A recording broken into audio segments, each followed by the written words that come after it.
Welcome to the News Hour. We are following two major stories tonight. More of President Trump's cabinet picks face tough questions during confirmation hearings today.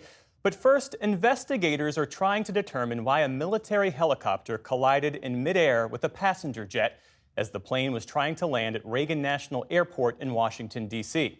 Officials say they believe everyone on board both aircraft were killed. The plane, which was flying from Wichita, Kansas, was carrying 60 passengers and a crew of 4. 3 soldiers were aboard the Black Hawk helicopter.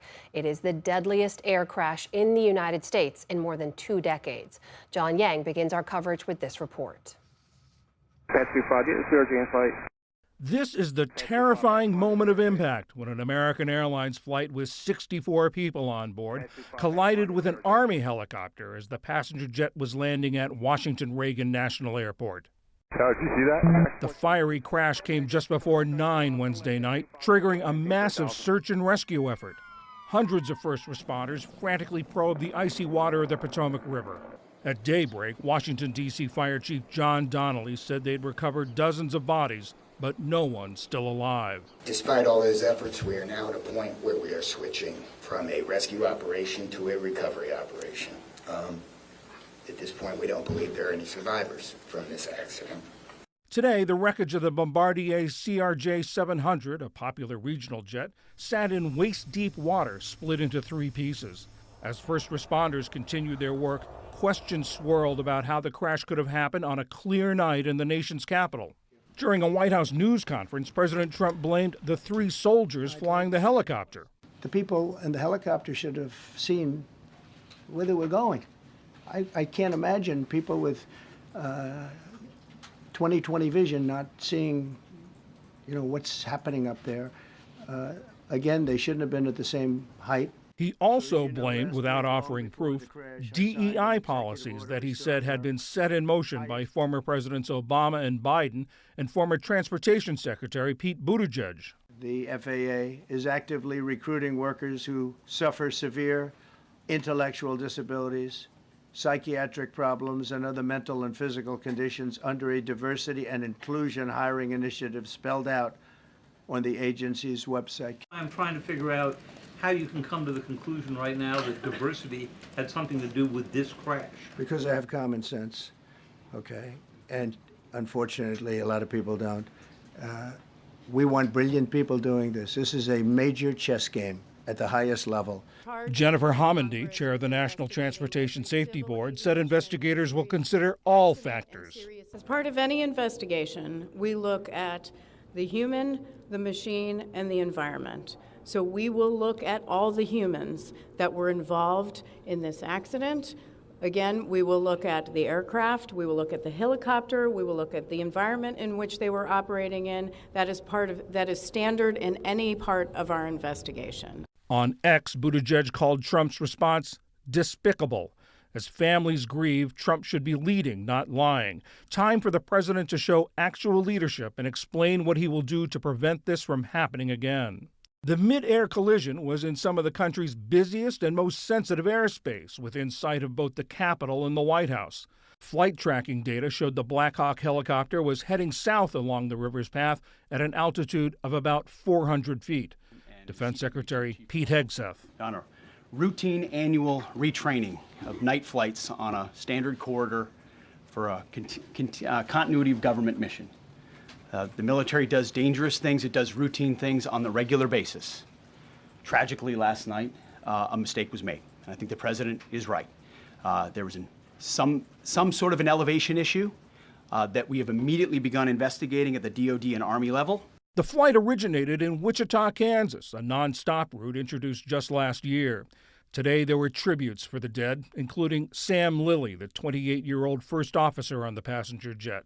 Among the passengers on the American flight were several U.S. American figure skaters and 2 former world champion Russian skaters, now coaches, all returning from a training camp for elite skaters that followed last week's U.S. Figure Skating Championships in Wichita.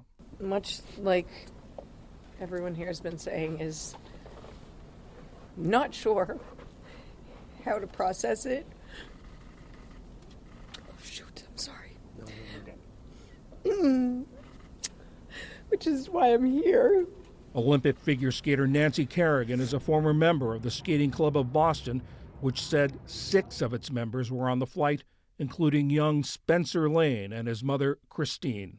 We just wish them well, and like the families, the courage and the strength to make the next steps. I don't know how you look at people go through tragedies and you wonder how do they do it. I don't know, but we're so strong.